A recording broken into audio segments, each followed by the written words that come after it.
दोस्तों नमस्कार, मैं ओम प्रकाश।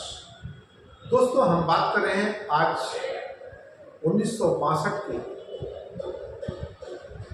युद्ध के महासूरवीरों की गाथा की बात करें तो इतिहास में जो सुनहरे अक्षरों में लिखा जाएगा, हम उस गाथा की बात कर रहे हैं जिसकी एक यात्रा पूरे भारतवर्ष में भ्रमण करते हुए 1962 के युद्ध में 120 जवानों ने जिस प्रकार से अपनी माटी की, अपने मातृभूमि की सुरक्षा के लिए जो पराक्रम दिखाया था, दुश्मन के 3000 सैनिकों को धूल चटाते हुए 1300 से 1400 सैनिकों को मौत के घाट उतारते हुए 114 जवान शहीद हुए थे। आज उनके सम्मान में एक माटी कलश यात्रा का आयोजन किया गया है। यह माटी कलश यात्रा पूरे हिंदुस्तान में भ्रमण करेगी।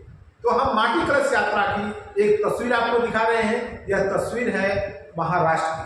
महाराष्ट्र में इस माटी कलश यात्रा का जिस प्रकार से भव्य स्वागत किया गया है, हम वहां की वो तस्वीरें दिखा रहे हैं। इस माटी कलश यात्रा में वीर जवानों के सम्मान में, उन वीर बाबुओं के सम्मान में, उन वीर सपूतों के सम्मान में यह जो आपको तस्वीर दिखा रहे हैं, यह तस्वीर महाराष्ट्र की है।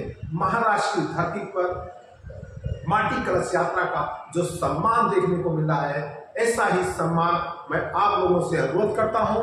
यह माटी कलश यात्रा 31/8 दिन रविवार को माकड़ा गांव कामरेज के पास पहुंचने वाली है। यहाँ पर बड़ी से बड़ी संख्या में पहुंचे और इस माटी कलश यात्रा के आयोजन करने वाले और माटी कलश यात्रा निकालने वाले उन सभी भाइयों का बड़े हर्षोल्लास से सम्मान किया जाए, जो हमारे शहीद भाइयों के सम्मान में रेजांगला माटी कलश लेकर निकले हैं।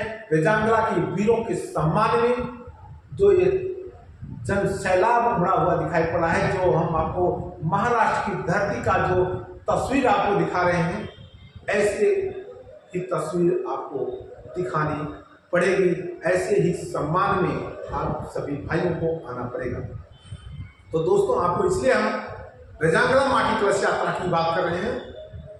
उस बर्फीली तूफान में -डिग्री तापमान में 16,000 फीट की ऊंचाई में जब वीरों ने जो पराक्रम दिखाया था, दुश्मन के 3000 जवानों के दांत खट्टे करते हुए उन्हें खदेड़ने का कार्य किया था, वो थे महावीर सूरवीरों की गाथा में नाम शामिल होता है तो अहीरों की गाथा सर्वप्रथम होती है। अहीर वीरों की गाथा भूली नहीं जा सकती। मेजर शैतान सिंह के अगुवाई में जो ये कहानी रेजांगला में रची गई, जिसमें 114 जवान शहीद हुए, जिसमें से 114 जवान अहीर थे। अहीरों का जो भारत देश में योगदान है, जो उनकी वीर गाथा है, वह सुनहरे अक्षरों में लिखी जाएगी। ऐसा हम नहीं, ऐसा भारतवर्ष करता है और उनके सम्मान में हमारा आपका फर्ज बनता है कि हम आप अहीर रेजिमेंट की मांग करें और सरकार से अहीर रेजिमेंट लेने के लिए हर वो लड़ाई लड़नी चाहिए। अहीर रेजिमेंट हक है हमारा, हम भीख नहीं मांगते, अहीर रेजिमेंट मांगते हैं। अहीर रेजिमेंट के लिए हमें अगर लड़ाई लड़नी पड़ी तो लड़ना चाहिए। सूरवीरों की गाथा के लिए, सूरवीरों के सम्मान के लिए अहीर रेजिमेंट की मांग होनी चाहिए और अहीर रेजिमेंट पास होनी चाहिए। इसके लिए आप सभी को सहयोग करना पड़ेगा, सभी को आवाज़ उठानी पड़ेगी और एक सुर में सुर जिस दिन मिलकर अहीर रेजिमेंट की मांग होगी, उस दिन हमारा हक जरूर मिलेगा और अहीर रेजिमेंट बन के रहेगा। तो हम आप सभी से उम्मीद करते हैं, आप सभी लोगों से निवेदन करते हैं, सभी लोगों से हाथ जोड़कर विनती करते हैं कि आप 31/8 दिन रविवार के गुड़ादरा अहीर चौक पर बड़ी से बड़ी संख्या में पहुंचे। 12 बजे गुड़ादरा अहीर चौक पर पहुंचे, जहां से माटी कलश यात्रा की सम्मान में एक रैली का आयोजन किया जाएगा और यह रैली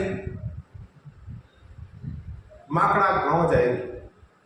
माकड़ा गांव 2 बजे माटी कलश यात्रा पहुंचेगी और माटी कलश यात्रा का सम्मान उसी तरीके से होना चाहिए जो इतिहास में आपको दिखाई देना चाहिए। हम माटी कलश यात्रा के साथ साथ उन महावीरों के योगदान को नमन करते हैं, उन रेजांगला के 120 जवान को सैल्यूट करते हैं, नमन करते हैं, जिन्होंने बड़ी ही बहादुरी के साथ दुश्मनों को दांत खट्टे करते हुए उन्हें अपनी धरती से खदेड़ दिया। ऐसे महावीरों के लिए, ऐसे वीर बाबुओं के लिए, ऐसे वीर सपूतों के लिए और ऐसे माँ बाप को, उनके माँ बाप को भी हम नमन करते हैं जिन्होंने ऐसे वीर सपूतों को जन्म दिया। हम उनके चरणों में नमन करते हुए आप सभी से उम्मीद करते हैं कि बड़ी से बड़ी संख्या में 31/8/2025 के दिन रविवार को गुड़ादरा अहिर चौक पर 12 बजे पहुंचने की कोशिश करें, जिससे सभी लोग एक साथ में माटी कलश यात्रा के सम्मान में पहुंचकर उनका गौरव बढ़ाएं, उनका सम्मान बढ़ाएं, उनका भव्य स्वागत करें। यही आपसे उम्मीद है। जय हिंद, जय भारत।